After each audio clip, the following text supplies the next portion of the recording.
Hello, and welcome to another episode of the Cutting Edge Figure Skating Podcast. My name is Kim Dunaway, and in this episode, I will be covering the men's event at the 2024 World Championships.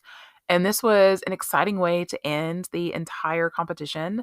I thought this free skate was really fantastic from beginning to end. Not everybody had a season's best or their absolute best performance, but I felt like in general, it was really, really exciting to watch. And so the men's event, I think, has been a headliner for a number of years.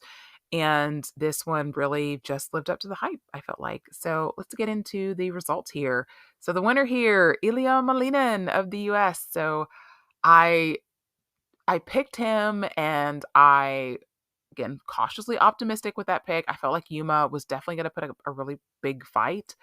But, for a contest that we thought was going to be a nail biter, and it was after the short program, Ilia just ran away with the field because, you know, if he goes out and lands all of his crazy tech content, nobody can beat him. They just can't. They might be able to in the future, and I'll talk about that with some of these skaters. But as of right now, I mean, if he's going to go out there and put a 130 technical score, like that's insanity. That is absolute insanity. And so he's back with blonde hair again, like he was at nationals.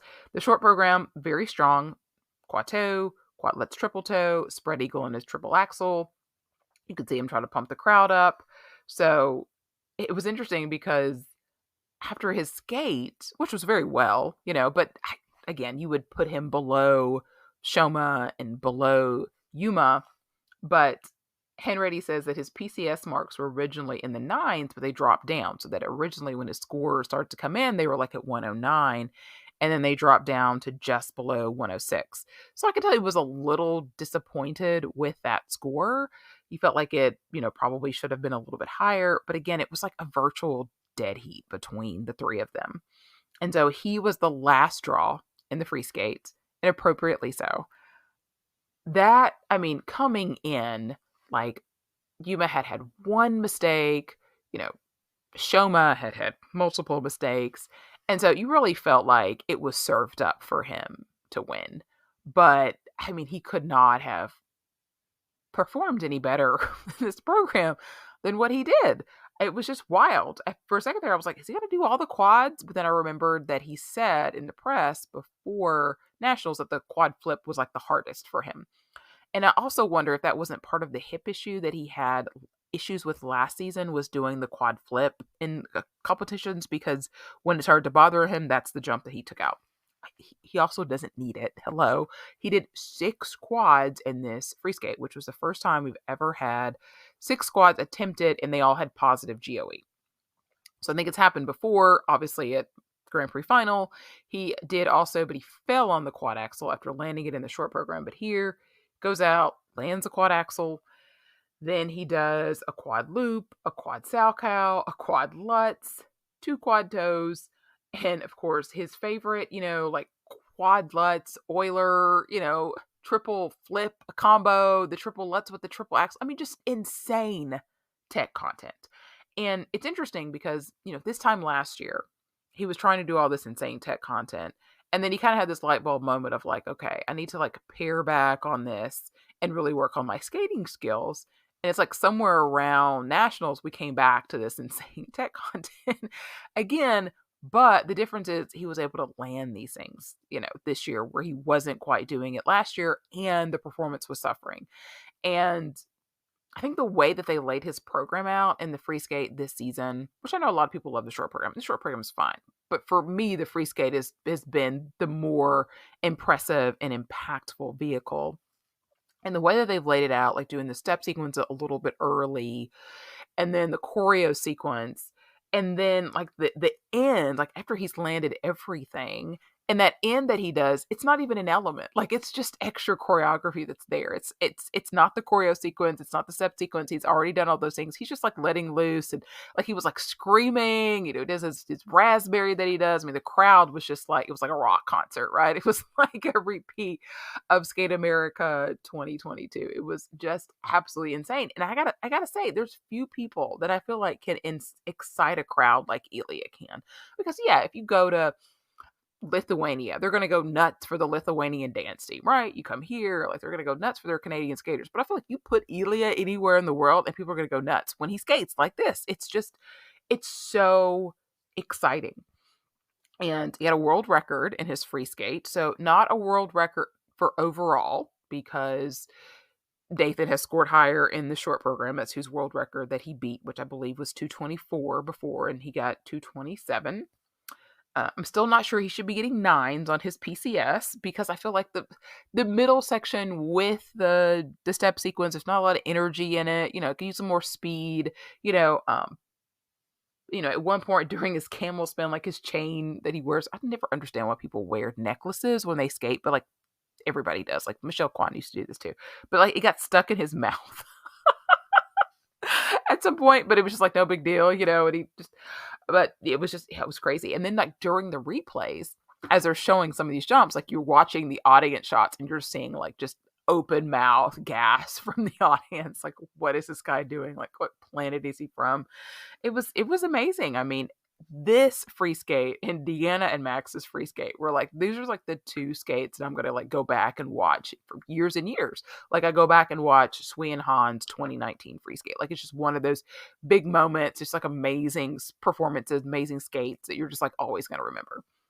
And so, yeah, just super duper exciting, and he wins the world champion. And, of course, we haven't been in any kind of a men's drought, but because we had, Ilia won a bronze last year, and Vincent won a bronze the year before that, and Nathan won multiple world championships. And, really men's figure skating has been far more successful than ladies figure skating has been in the U.S. for some time, because I mean we've had 2 Olympic champions, Nathan Chen, Evan Lysacek, and so we've had a lot of success at but still it never gets old. Like it never gets old having a champion from your country. And I just feel like that Ilia is just he's bringing a lot to the table, and I feel like maybe he could cross over a little bit more than what we've been able to have in the last several years. That could cross over to people who aren't particularly figure skating fans, could watch some of these feats and be amazed by it.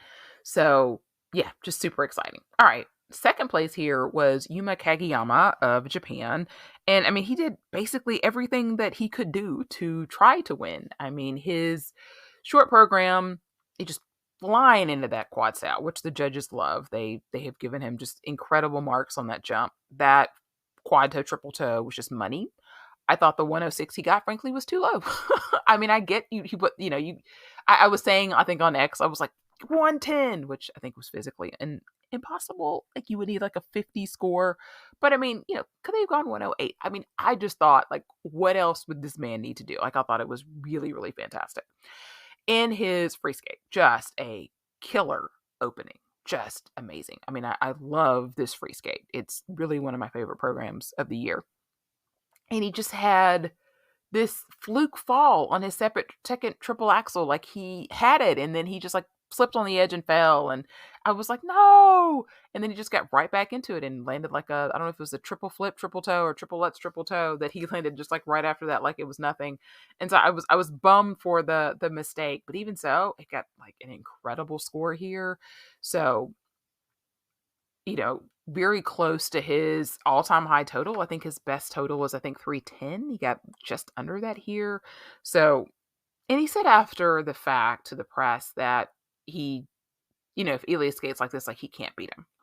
And my response to that is, don't sell yourself short, Yuma, because Yuma is coming out here with just 3 quads. Okay. Ilia has 6. And yes, there was like a huge gap between them in the free skate. But, I don't know that Ilia is going to be able to land these all the time.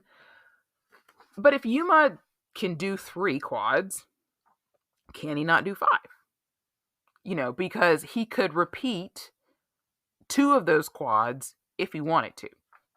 Right now, he chooses to repeat the triple axel, but, could he put the quad flip, which is back in his program now and done well? He put it back in this program for the first time at 4 consonants, and I think he stepped out of it. And so here it was clean. Is that something he can put a triple toe on at some point? Can he do a second quad? He did a quad toe Euler triple Salchow here, which was a huge point getter for him. Where can they be creative with the quads that are in his current arsenal that could get him more points technically? I don't know that he has to go and get a quad Lutz, which if he can do a quad flip, how far is he away from a quad Lutz? Can he do a quad loop? I have no idea if he can add another quad, but I do feel like with the quads that are currently in his arsenal, if they could repeat 2 of those, that could be a way that he could get his tech score up. And so there's just ideas. I don't think that it's impossible. And I certainly would hope that he doesn't feel like it's impossible. And I still think that he's definitely superior in the PCS department, even though there's not that big of a gap between them now. There was a much bigger gap between Ilia and the top men last year, and they've really closed that gap quite a bit this year. But we'll see. We'll see what Yuma does with this. I'm just so happy to see him healthy and competing at a high level again. He is now 3 times the bridesmaid, so he is now won silver at Worlds 3 times to 3 different men: Nathan Chen, Shoma Uno, and now Ilia Malinin. So, we'll see if next year is the charm. All right, 3rd place here was perhaps the greatest feat next to Ilia's crazy free skate. I mean, you would think if you went from 19th to 3rd, that would be the greatest feat, right? Crazy. So let's talk about how he ended up in 19th place. So in the short program, he stepped out of his quad Lutz, which looked really good at the beginning of the season and has become a little bit less consistent towards the end of the season. He had rough landing on his triple axel, and then the real issue was he fell on his quad toe and he didn't get a combo off. And so the man was in 19th place. He was in the first group, and he went out in that log program and just killed it, nailed everything. Threw in the backflip again, which I'm just like, why? Just do the backflip after you do your ending pose. Like, obviously the 2 points ended up not harming him. And I actually saw somebody on Reddit being like, it was smart because he got higher PCS marks for doing the backflip. And I'm like, honey, no. Like, nobody's giving him higher PCS marks because the crowd went wild because he did a backflip. Like, those PCS marks were going to be the same regardless. If anything, they might have marked him down a little bit because he did the backflip. So I don't get it. I mean, I understand that he was like, I have nothing to lose. Like, I'm just going to do it. I'm one that I don't feel like we need backflips in regular skating. Like, it's an exhibition. It's a show thing. Leave it for the show. So for him, like, trying to make some kind of a statement, like, I don't get it. But whatever. I definitely had questions with Shoma after Shoma skates. I was like, it's gonna be close. Like, it'll be, if those 2 points cost him the podium, like, that'll be interesting. But it didn't happen. And so it was funny because I know somebody was like, okay, I hope that chair that he's going to be sitting in is going to be comfy because he's going to be there for a while. Because when you go in the first flight of skaters in the free skate and you score at 206 points in your free skate, you're going to be there for a while because there were literally only 3 other skaters who had the potential to score that kind of a number, and they were going last. And so even maybe Jun-Hwan, Kalmura could have gotten those kind of, maybe not 200, but it could have gotten close to 200. That could have knocked him out. And that obviously didn't happen. So incredible feat for Adam Siao Him Fa. And of course, when you have a skate like that, people were like, well, that could win Worlds. Well, now we know that would not have won Worlds because it's still not competitive with Ilia. But he is somebody who has a lot of quads. He really worked in this past offseason to get that quad Lutz. And so he does the quad Lutz, he does a couple quad toes. I think he does a quad Salchow too. So he has 4. And so what else can Adam do to sort of get his score up a little bit more? I mean, he's somebody who beat Ilia this year when Ilia got over 300 points. And so, he's probably part of what pushed Ilia to put all of this tech content in his program because he felt like he had to do all this just to beat Adam and Shoma and Yuma. So, if Adam makes, even more strides next season like he made this season, then he'll be a force yet again. And I'm glad he made it onto the podium because I feel like he does deserve it. He's had such a really fantastic season. All right. In fourth place here was Shoma Uno, who just misses out on the podium. But, Shoma has a lot of hardware. He's won the last two world championships and he has multiple medals from years. He's got two Olympic medals. I think there was rumors earlier in the season that this might be his final year. I heard nothing to that effect. So I don't know, where Shoma's head is at. When you're in this space 2 years before an Olympics, if you decide to go one more season, you're basically making a decision to go two more seasons because nobody's going to retire the year before the Olympics, right? And so if he is, in a decision making, obviously he's looking at, either I'm in for the next 2 years or I'm not. So I don't know. It's interesting because he was so, you think about the first year after the 2018 Olympics when he was really struggling. He went to Terry for a while and ultimately ended up with Stefan and just really got him back on the right track. He was so down on himself. And so here he was brilliant in the short program here. Quad flip, quad toe, triple toe, just gorgeous in the air. I didn't think the landing was super controlled. I thought they were a little generous, frankly, with the GOE, but you could just see his superior skating skills. I mean, I think that this short program is just a real masterpiece for him. It's just beautiful. I love the subtleness of it, and it's really fantastic. And so he ends up winning the short program. And you could see him after he skated that you could see how much it meant to him because he hasn't won everything this season. And unfortunately for him in the free skate, things just didn't work out for him. He fell on that opening quad loop, stepped out of his quad flip. He put a hand down on the triple axel Euler, triple Salchow combination, and it just wasn't enough. He had a really rough warm-up going into it. And Tanya made a comment during the warm-up. She was like, he's packed a lot of jumps into this short period of time. And you could sort of feel the panic there, right? It almost kind of reminded me of I feel like it was Jamie Saleh in the 2002 Olympics when she couldn't get the triple toe in the opening warm-up. So she kept trying it and ultimately she landed it, in the free skate. But some people, you just kind of have to take a step back and just trust your training, and maybe some people can go and continue to not land it and it not get in your head. But it just felt to me like it wasn't healthy. And I was kind of surprised that Stefan didn't shut him down and be just stop, So I don't know if it got in his head, if it just wasn't his day, but he was in really good spirits after the fact. He was smiling. And so I was glad to see that, that he wasn't too down on himself. And obviously any one less mistake, could have made the difference. But he just missed out on the podium, ended up fourth here. All right. In fifth place was Jason Brown of the U.S. and making, just another really fantastic showing. And he was fourth after the short program, but obviously got passed by Adam to finish fifth in the free skate. Really enjoyed his short program to adios. He was another one, had a lot of trouble in his warm-up with the triple axel and just absolutely nailed it in the short program when he needed it. In the long program, of course, this Impossible Dream is so good. It wasn't as good as it was last year.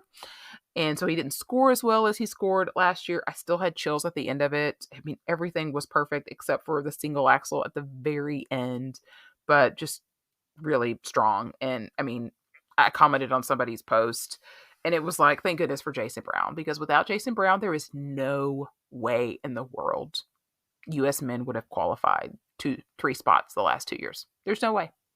I mean, Camden will, finish 20th here.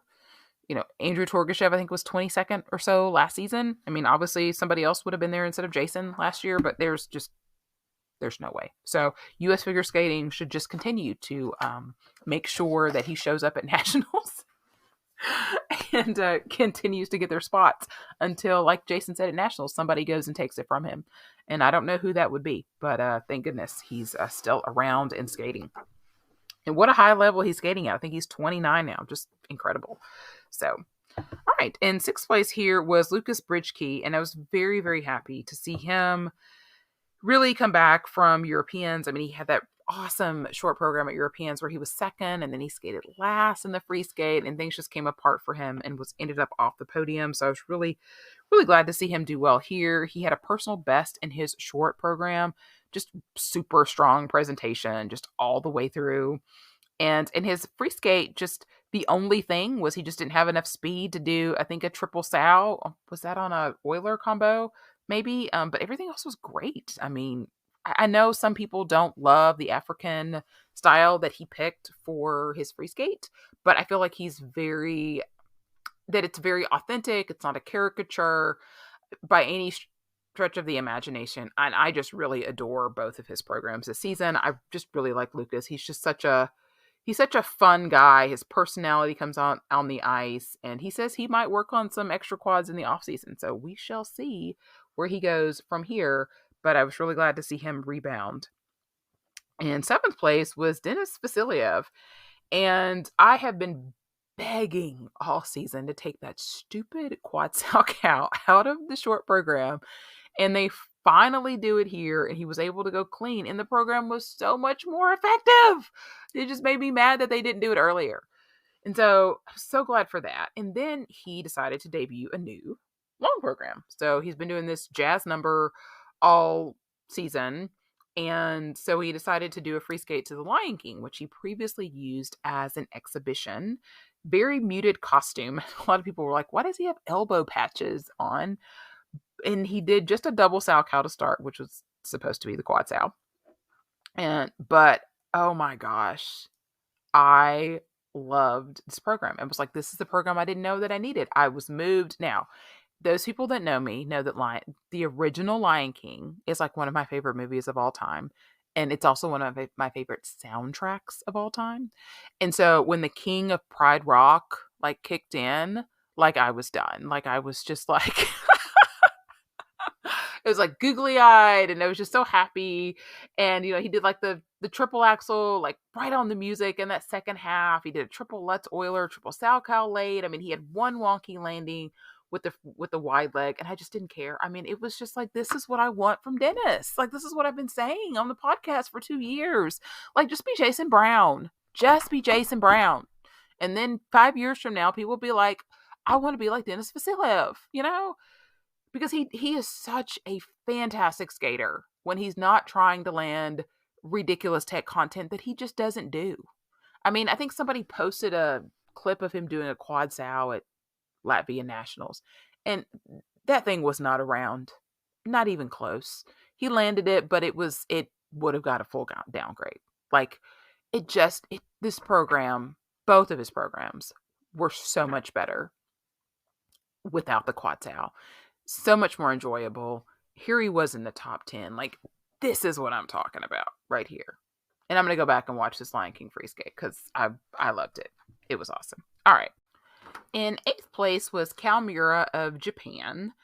And Kao is somebody who I think could potentially compete with Ilia at some point. He has not tapped all of his technical potential. He's definitely not there yet, but he is landing crazy stuff like quad sow cow Euler, quad sow cows. And he is working on a quad flip. And, he's been trying to do a quad loop. It hasn't gone well in competition, but he's like so close to greatness. I feel like, it's just like he needs somebody. I don't know if it's his current coaches or if he needs different coaches to like rein in his like frenetic energy a little bit, because he's so close. There's just always like a mistake or something somewhere. But I loved both of his programs this season. Like that short program, clean quad sow cow, really hung on to that triple axel, and then he fell on the quad toe and he had no combo. And so he ended up in like 10th place, which was a bummer because I wanted him to very much be in that final group and just like be in the mix. Like we haven't seen him score 200 points in his free skate, but again, the potential is like all there. And then in the free skate, he was like, I have nothing to lose. I'm like, what are we going to see? Right. But, he fell in the opening quad loop and he had a bad lean on his quad salchow. And so it just kind of didn't start off well, but like it was like a switch flipped in that second half. I mean, he was just nailing everything. He is just flying across the ice. He was so disappointed after the fact, but I was like, it's okay. Like, this is your first Worlds. Thought he should have been at Worlds last year, but this is your first Worlds. You're in the top 10. Like, you're okay, Like, don't be so down on yourself. But he did finish 7th in the free skate to pull himself up to 8th, and so I was glad to see him, at least have some positivity there. And I enjoy this free skate so much, even though I don't think we saw it really clean all year. And I still really like the straight jacket that he came out with in Dreams on Ice over in the summertime.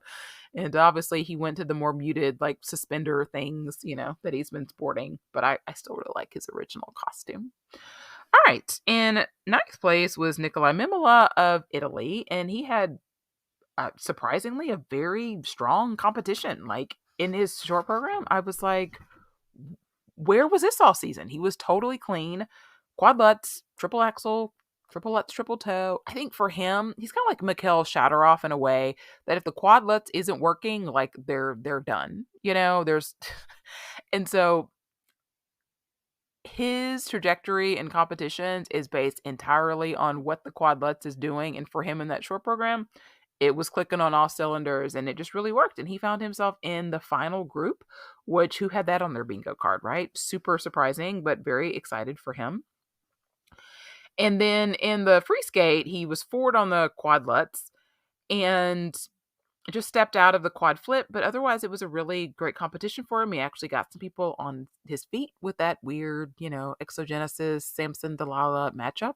And I'm watching his free skate and I'm like, he just really has no other quads, huh? Just the quad lutz. And then Mark says that he's been doing a quad flip in practice and he didn't do it here. He just doesn't feel ready. And so I'm like, okay, so there's another quad. It's always weird to me when they just have one and it's like the hardest one. So yeah, I think obviously he's in need of new material because he's been doing these programs for 2 years. And, I wonder if there's a way they can, like, lean into his height a little bit, like, what could they do that would, like, be really unique to him that nobody else can do because, nobody else is 6'5". But I was really excited to see him do so well here. He fell a little bit in the free skate, but that was to be expected with some of the people that made mistakes in the short program that were able to pass him a little bit. But really, I mean, you can't complain about him, a top 10 finish in your first Worlds. 10th place here was Jun-Hwan Cha, 9th in the short program, 11th in the free skate. And I was so disappointed in the short program because the 2 quad short program was just not working for him early in the season. He ends up with a right ankle injury. He has to pull out from a lot of his competitions. And so when he came to 4 continents, they had gone back to just the 1 quad in the short program, and that worked for him. And he got on the podium at 4 continents. So why in the world do you get here and you go back to what hasn't worked? I don't get it. But he did quad toe, triple toe, and then he fell on the triple toe, which the quad toe has always been like the less inconsistent quad for him. And I guess earlier in the season they were trying the quad salchow triple toe, and so I don't know. I just didn't get it. It didn't make a lot of sense to me. So I'm just thinking in my mind, like, what could have been if they just would have stuck with what worked at 4 continents because everything else was clean. And then in the long program, he starts off with a quad sal and then he does that quad toe on the music, on that big swell of the music in the Batman theme. And he hasn't hit that jump all season. And it's just been this great moment waiting to happen that's just falling flat, and so he had a great first triple axel and then he fell on the second one. It's just been kind of like that all season, just not quite there. And I don't know if he's still hampered by the injury or if he's hampered from not being able to get as many reps because of the injury or what exactly. But I definitely miss the Jun-Hwan that we saw last season. And I know I've seen some people say, go back to Brian Orser. And from what I understand, I mean, what he was saying early in the season, he didn't spend a lot of time at the cricket club and a lot of stuff was done, via, phone or video. And so, I don't know. I mean, the thought has crossed my mind as well, but we'll see. And if nothing else, because I don't think that they've had a great strategy all season. You think about like what Yuma Kagiyama's team did with him and what Jun-Hwan's team has done with him, and just to me, just not the right strategy. But he does finish in the top 10 at least, and we'll see if hopefully he can get healthy and just do better next year, and we're able to qualify 2 men again for Korea. All right, and 11th place was Alexander Salevko, who was coming off of a surprising silver medal finish at Europeans. So he unfortunately just misses qualifying a second spot for Estonia by 2 points because he needed to have finished in the top 10, and he ends up 11th, and just 2 points, which could be almost anything, anywhere. And it's unfortunate because his brother also skates, and so getting that second spot would likely mean that Mikhail could have gone too. But anyway, in the short program, he put his hand down on his quad toe, nice big triple axel. I just always really enjoy his spins and his footwork, his hand positions. In the final spin, I think are really cool. He lost about 3 points on his tech score in the short, which was the difference between him being in 10th place and 11th place. And it wouldn't have mattered if Jun-Hwan Cha had finished 11th or 10th. Korea still would have qualified the spot. So that was just such a bummer. And then in the long program, apparently he had planned to do a quad flip, which he did not do, which was probably a smart move. He had a couple jumps that weren't cleanly landed, but he didn't have any falls. And so I think it was a successful outing for him. I'm sure he would have liked to have done a little bit better, but yeah, it felt good to me. All right. And once you get past the Levko, then in 12th place, we had Mark Goroditsky from Israel. And he is one who really benefited from just going out and skating clean. Less technicality by far than what we saw. I mean, he was doing things like a double axel Euler, triple Salchow. But, his PCS were 7 points higher than somebody like Mikhail Shadorov, who comes in with all of this incredible, crazy tech content, but then doesn't land it and ends up behind Mikhail. So really, Mikhail behind Mark. So just, really fantastic outing for him. I think with him finishing in the top 12, he gets 2 Grand Prix next season, which is huge for him. So, I don't know what the ceiling is for him technically, but I always enjoy his performances. 13th place here was Nika Agatsi of Georgia. And of course, he was here with the woman who should not be named. In the short program, he was actually very clean. He had a combo spin that was leveled down, but he was clean, and he got bit pretty hard on PCS, which is very fair. And so he ended up in 7th place, which his technical score was higher than that, but his free skate was a mess. At one point he ran into the wall, just fluke fall and fell down. I thought he had the most uninspired step sequence of the entire competition. Just zero energy. Whatever the opposite of passion is, that's what he was doing. The jumps were just completely lackluster after the first couple. Just blah, blah. He ended up 15th in the free skate, which I said on Twitter that, Donovan Carrillo ended up 14th in the free skate. So Donovan Carrillo beat Nika Agatse. I was like, my day is made. That's awesome. Yeah, I don't need to hear another Moulin Rouge program. And okay, moving on. All right, 14th place was Mikhail Shadorov of Kazakhstan. And he's had a really pretty good season on the Grand Prix.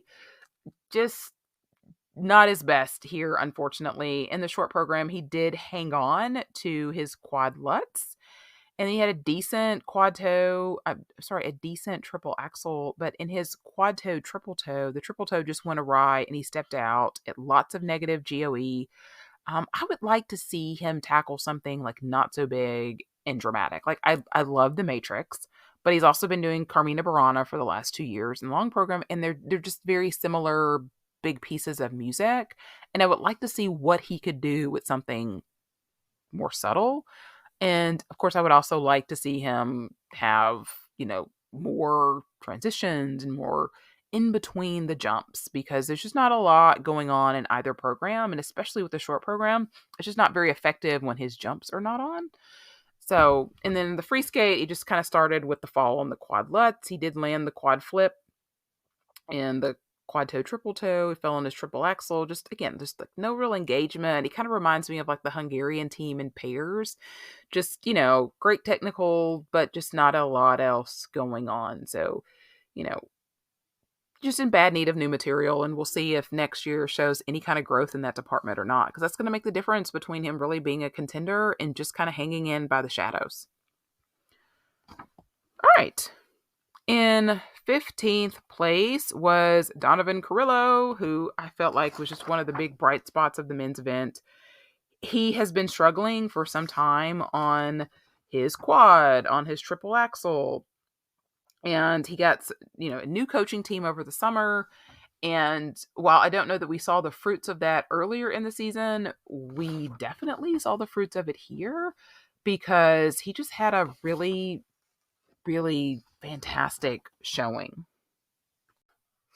Donovan's short program is to sexy back in 4 minutes. So Justin Timberlake, and the crowd was into it just immediately. His quad salchow was really great. I thought the triple axel was just wowza. He hung on to that triple lutz, triple toe. His triple toe was called under, but he just, I'd give him extra points for his ending pose. His costume is great. He kissed the ice at the end. It was a new personal best for him, and the first time that he was over 80 points. And then the free skate, he just had a really strong start, just really two-footed, and had a rough landing on his second triple axel and triple lutz. He just kind of was very slow going into that triple axel, but just super entertaining, lots of sparkles again. I would love to see him at a Grand Prix. I think he would have to get invited at this point, because he doesn't, finish high enough to get an automatic, but he's just so, so fun. And I'm really excited about some of the not consistency, but what we saw him execute at this World Championships that we haven't seen in the past. He's been very inconsistent in the past.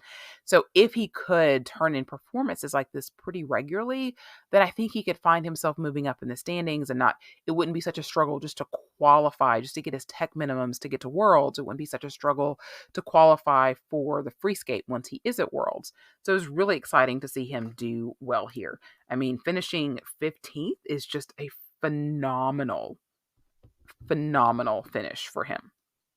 In 16th place was Gabriele Fraggiapane of Italy, and so he was the other Italian man that was here, and he's sort of been up and down all season, and it's kind of like him and Nikolaj never have good performances at the same time. It's usually one or the other.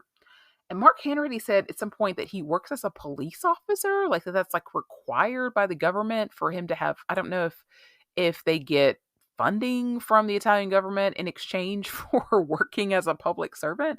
That was just wild to me. In his short program, which I really enjoy, he has a really difficult entry into his quad toe, triple toe. Couldn't hang on his quad salchow. He's one I think would probably benefit from just doing one quad in the short program. I think that he would be more consistent with that content.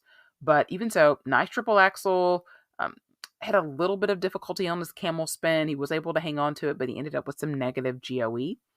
And in the free skate, just a couple of rough landings here and there, and a single axle. And I feel like it's just kind of, typically he's either like all on, like he was when he won Nepola, or he's like all off, like we've seen him at times. And today I felt like he was just kind of in between. So overall, he can do better, but it could have gone worse. And at 17th place was the first of the Canadian men, which is not a good sign. If you've got two people in the competition and the highest place finisher is 17th, that's not good. So, spoiler alert, Canada did not qualify to send two men to Worlds next year, so they are back to just one guy. And you tell me who you have confidence in sending next year to Boston, and they're going to come back with two spots. I think Canadian would be better off, Canadian figure skating, trying to convince Keegan to come out of retirement at this point. It is rough. I mean, it's been rough all season. I can't say that I'm surprised, but I really thought that Roman would get to Worlds and bring it, but I also thought he would get to four continents and bring it, and I thought he would bring it at nationals, and none of those things have happened. So, okay. So talking first about Wesley, first of all, he had like the sparkly heart on his shirt. Like, I don't think that that's been there all season. Like, that felt new, and I don't know why it was there. It was just distracting to me. I think it had an arrow through it. He was doing Romeo and Juliet, which is weird to me. But he's been doing really pretty well at nationals, at four continents, and his short program. But here he put a hand down on the quad toe and was just able to get a double off. He also had a stumble in a step sequence. It was good enough, but, not surely what he was hoping for. He literally turned 19 the day before the short program. So still young. It's his first Worlds. And in the long program, unfortunately, a lot of mistakes stepped out of the quad toe. Then he lands the next one. I feel like he's been doing that a lot this season. Just like one or the other, but not both. Why? I don't know. And then he had a hand down on his triple axel. And then just, didn't get all the way around on that triple flip, triple toe combo. Just kind of very up and down program. I, for one, haven't really liked either of, this is the Kill Bill program. I haven't really liked either of the programs. This year, I like the ones that he did 2 years ago. Probably the best of the programs that I've seen from him. But I think hopefully this was good experience. I think maybe it was a bit much for the men to be in front of a home crowd. But, we'll see. We'll see what comes from this. And we'll skip down to just a couple of more people. In 19th was Roman Sadovsky, also of Canada. He really had a nice short program. Beautiful quad salchow, huge triple axel. He was able to just kind of eke out that triple combo. But like, this was his best skate in just like forever. It was like just a great intensity. In fact, like after his ending pose, he was just like staring down for like 10 seconds. They like showed his coaches like celebrating. They go back to Roman and he's still staring. And he was so like hyped and excited. And I was like, yes, he was 11th after the short program. I'm like, okay, it's exactly where we need to be. And he was 22nd in the free skate and fell to 19th, which is what my worst fear was him just coming undone. And every landing was a struggle. There were lots of turnouts. He fell on his opening quad. And I was just laughing at Mark Henready trying to spin, that skate into any kind of a positive. It was a disaster. We just call a spade. Not good enough. And then the last skater I'll talk about is Camden Pulkkinen, who was in 20th place. And, just 17th in the short program and 20th in the free skate. And so he fell on his opening quad in the short program. Everything else was high quality, he said, after the fact that he just had too much adrenaline going into the quad toe. And then in the long program, it just felt very typical for me. He fell on that quad again. He couldn't land his second triple axel and stepped out. He didn't have just a whole lot of mistakes, but boy, did he get hammered. And, Camden doesn't have a lot of difficulty. He just does the one quad toe, and it's very inconsistent when he does. The Tosca is fine. He skates to a lot of war horses. Like, we've seen him do, Moulin Rouge. And I would just love to see Camden do something different. Like, I feel like he's going to come out next season and do Rain in My Black Eyes, because why not? Just like the latest war horse. But I would love to see him do something a little bit less like samey that we've seen so many times and we've seen done really well. I feel like if Camden could find some music that, hasn't been overdone and just like bring something unique to it, I think that would help, because I feel like he's got all of the goods to score well, but when the jumps aren't there, the judges just aren't willing to go there with the PCS. And I think, obviously at that one Worlds 2 years ago, they were willing to go crazy with him, where he was third in the free skate. And I feel like that we haven't seen a skate like that since then. So obviously, with Jason Brown doing as well as he did, that third spot is just kind of like, it doesn't matter in terms of the placement. But for the last 2 seasons, for the third American man to finish in the 20s, is frustrating a bit, So I'm going in my mind, well, what could Maxim Naumov do? But just, I don't know. I don't know what American man skater is waiting in the wings that I feel like could do a lot better. I don't know. All right. So that completes my coverage of the men's event. So obviously the Pamchenko has to go to Ilia for that free skate. Look, Adam's free skate was amazing. Shoma's short program was amazing. But Ilia did something that's never been done before. So it has to go to him. All right. Well, thank you so much for listening to the podcast. And I will be compiling my men's season best list and coming out with that sometime next month. So be looking for that in your podcatcher. You can find me on all the socials at Ice Skate Podcast. And you can send me a line at thecuttingedgepod@gmail.com. I hope you have a great rest of your week. And skating is over for the season. Like, what are we going to do? Don't worry. I'll have some off-season content that I will be announcing very soon as well.